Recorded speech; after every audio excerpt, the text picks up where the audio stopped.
à l'aide de cette leçon qui va vous permettre de lancer un diaporama et de voir ses options.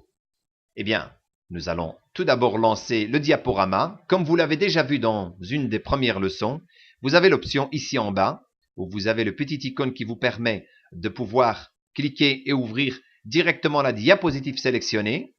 Donc, ou alors en utilisant la touche du raccourci du clavier majuscule avec en même temps la touche F5.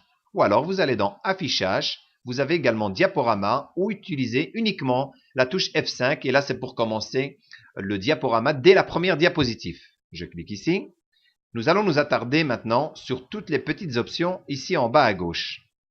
Flèche droite me permet d'avancer dans mon diaporama. La flèche gauche, revenir en arrière. Vous avez le deuxième onglet, c'est un petit stylet.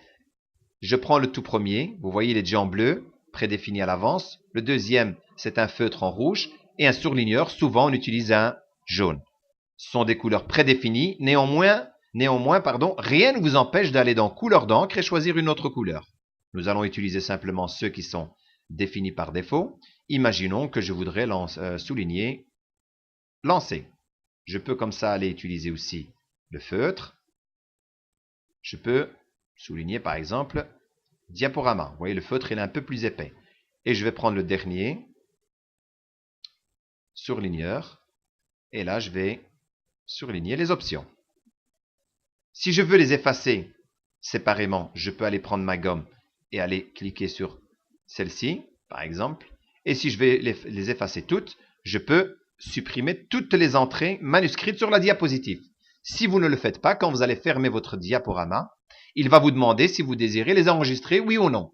Je clique sur supprimer et je passe maintenant au menu suivant, dans lequel vous avez l'option des flèches de direction. Automatique, visible ou masqué, donc toujours. Ce sont justement ces boutons. Actuellement, il est en mode automatique.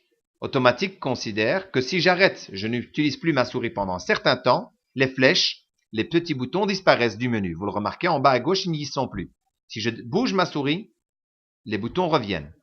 Si maintenant je vais et je dis toujours visible, forcément ils resteront toujours visibles. Et masqués, ça c'est intéressant pour ceux qui ont toujours la malchance de se retrouver la souris sur les pointeurs d'options en bas à gauche.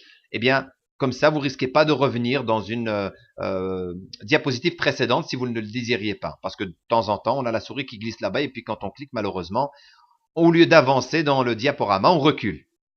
Si vous voulez remettre ce menu pour qu'il s'affiche, vous pouvez cliquer avec le bouton droit de la souris n'importe où. Et là, vous avez option du pointeur. Et automatiquement, vous pouvez vous remettre en sélectionnant le choix souhaité. Passons au troisième bouton. Le troisième bouton vous permet de passer à la diapositive suivante, précédente. Donc, c'est équivaut les flèches. Et si vous voulez afficher directement, c'est-à-dire la diapositive précédente, peu importe si c'était la 5, 6e ou 7e, vous cliquez, il va vous directement ramener la diapositive que vous avez sélectionnée juste auparavant. Ensuite, on peut aller choisir la diapositive de notre choix. Ici, par exemple, je vais revenir sur la première.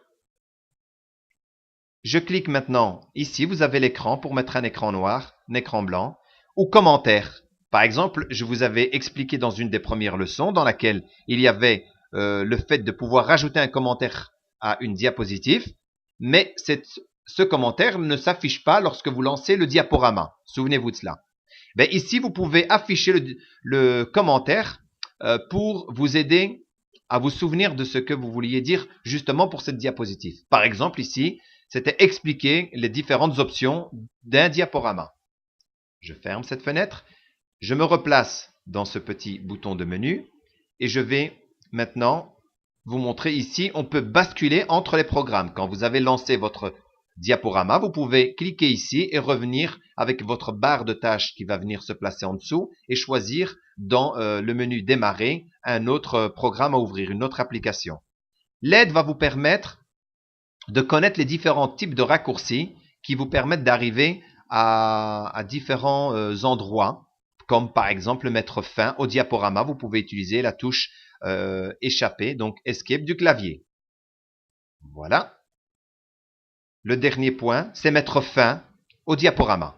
Vous pouvez le faire en cliquant ici ou alors en utilisant, comme je viens de vous dire, la touche Escape du clavier. Je vous souhaite bon travail.